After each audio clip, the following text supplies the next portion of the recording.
I'm completely captivated by a thought this morning. So I'm sitting here writing in my prayer journal, and on my phone over there um, is the song All My Oil.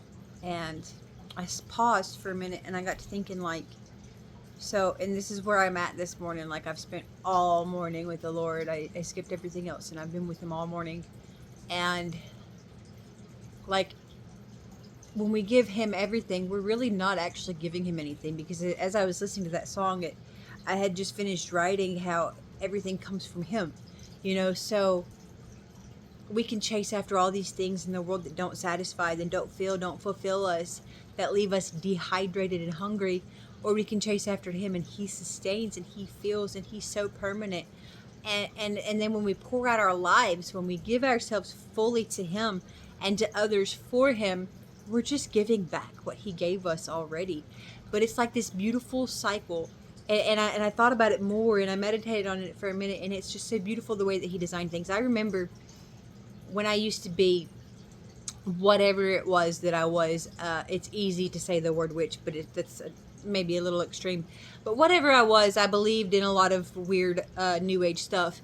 And one of my biggest things I would say to justify myself is that energy cannot be created nor destroyed. And while that justification of my wrongful beliefs was completely whack, that's not untrue. That's not untrue, because everything comes from God. God is the only creator. We cannot create anything. We cannot even create our own energy. Like, whatever you're doing to sustain yourself is still coming from God, or you're faltering somewhere. Period. But so that's true. That's still true, that you cannot create or destroy energy. It's God's. God gives it. So as we seek Him to fill us, to pour His oil on us, we then have oil that we can give out. And the only place where we can mess this up is if we keep it.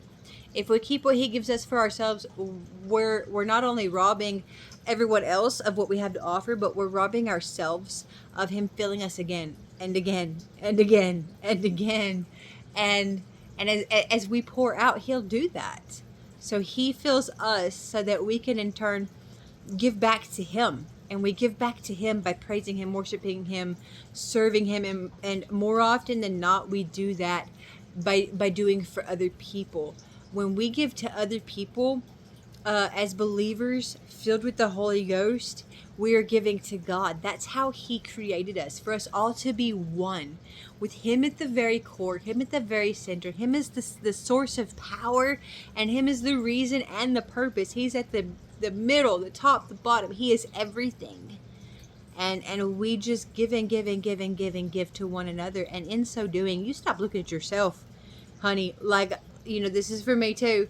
Stop looking at me and you stop looking at you, and we start looking to one another instead. And we're going to wind up to that, because as we're filling everyone else up, somebody else is going to see that we need something, and they're going to fill us up. And the Lord's going to make sure of that. The Lord is going to give and give and give. The more that we give, we will not run empty. And I'm learning this more and more and more lately. And I was hoping to make this video a little shorter. But I just hope that blesses somebody's soul today. Y'all have a good day.